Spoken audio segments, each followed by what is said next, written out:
انا بعمل دور طبيبة نفسية اول مرة، لا مش اول مرة، بس اول مرة يبقى دور طبيبة نفسية برضو معقد، عنده تفاصيله يعني المعينة. هي بتساعد دكتور هاشم نافيجيتنج قصته ومشكلته مع الست اللي هو فاكر ان هو بيحبها. انا قلت كده كل قصة الفيلم في سطر واحد. دور جديد بالنسبة لي. انا الشخصيات اللي مبنية على حاجات منتل بحسها صعبة شوية وتشالنجينج، لان هي مش شخصية ذهنية، يعني هي مش شخصية مليئة بالدراما على قد ما طريقة تفكيرها بتحرك الدراما. لا لا خالص. نهائيا لا.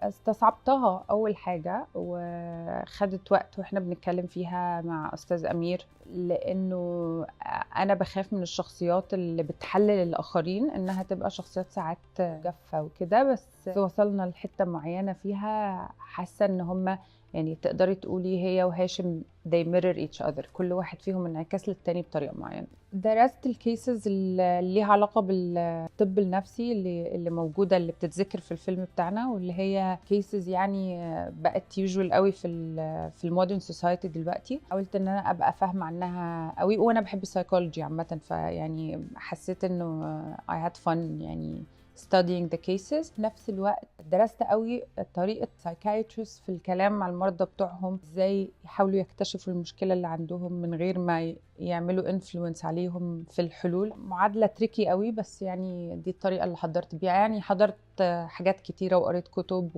واتكلمنا كمان مع دكاترة نفسيين حتى أثناء كتابة الفيلم، ووصلنا المكان اللي هو ينفع يبقى سيمبل بس مفهوم بالنسبة للناس، بس برضو طبيا وعلميا يبقى صح. هما كل قلته لك ده كله كان بالنسبه لي تشالنجينج شويه، لانه انت في الادوار اللي من النوع ده عندك مسؤوليه، يعني مسؤوليه انك انت ما تقدمش معلومه غلط. بلس في ناس كتيره عندهم اكسبرتيز في الدايركشن ده، فما كناش عايزين نبقى بنقول حاجه علميا او طبيا مش مظبوطه. في نفس الوقت حبيت ان احنا نشيل الاستجمة عن المرضى النفسيين، ان المريض النفسي ده ممكن يبقى دكتور، ممكن يبقى عالم، ممكن يبقى انسان عادي بيعمل اي حاجه في حياته، عشان نشيل الاكس اللي محطوطه انه الناس ما بتحبش تتكلم قوي في الموضوع ده كله. الحقيقه هو يعني انت بتتكلمي عن روايه لاحسان عبد القدوس، وبتتكلمي على مجموعه من الممثلين كلهم شاطرين، ما بتكلمش على نفسي بتكلم على الباقي. يعني الشغل مع امير رمسيس كان حلو قوي، ومخرج شاطر جدا، الانتاج كان واخد باله انه الفيلم يطلع كويس. المشاهد الطويله قوي اللي بين شخصيتي وبين شخصيه هاشم الوكيل، لان احنا كنا بنقعد نتكلم مثلا في مشاهد مثلا 5 pages 6 pages، احنا الحوار بينج بونج، هو بيقول وانا برد عليه وانا بساله وهو بيجاوب، وطول الوقت انتنسيتي عاليه وتيمبو معين، ومشاهد ما فيهاش نفس قوي، بس في نفس الوقت الانتنسيتي بتاعتها دي هي اللي واخده، يعني هي الكور بتاع الفيلم، هي العمود الفقري بتاع الفيلم. لا مش قادرة أقول، يعني عندي 10 مثلا، ممكن أقعد أقول لك أسماء. بحب طبعا أي حاجة لنجيب محفوظ يعني، وكنت very lucky ان انا اشتغلت في روايه كمان لنجيب محفوظ قبل كده. من الاجانب بحب ان انا اشتغل على حاجات لميلان كونديرا، لجابرييل غارسيا ماركيز، اكبر ريد فلاج ان الناس اتعلمت على مصطلحات علم نفس كتير، فبقت كلها ريد فلاجز، وبقت كلها توكسيسيتي، وبقوا كل الناس كده يعني، فاهمه؟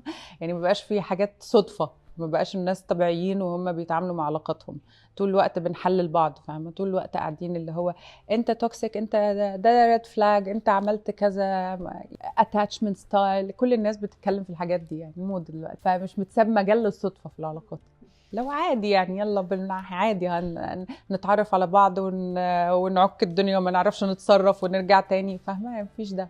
بحاول ابقى عفويه قوي، يعني مفكرش كتير، بس يعني عامه انا بحس مش بس في العلاقات، في الدنيا احسن حاجه الواحد يبقى عارف مش عايز ايه، واللي هو عايزه بقى يشوفه بعدين، يعني فاهمه؟ لان دي حاجات بتتغير، بس اتليست تبقى عارف what you don't want to do or where you don't want to go. يعني دي اسهل طريقه. و to have boundaries، تبقى عارف برضو حدودك انت كبني ادم ايه بالظبط. take it easy. يعني ايه العادي يعني؟ متهيأليش يعني الواحد بيعدي بعلاقه واحده في حياته يعني. don't take it too serious. اي حاجه ما عملتهاش قبل كده يعني which is a lot، بس انا برضو يعني عندي الحمد لله يعني في diversity كبيره، عملت ادوار مختلفه عن بعض كتير في حياتي.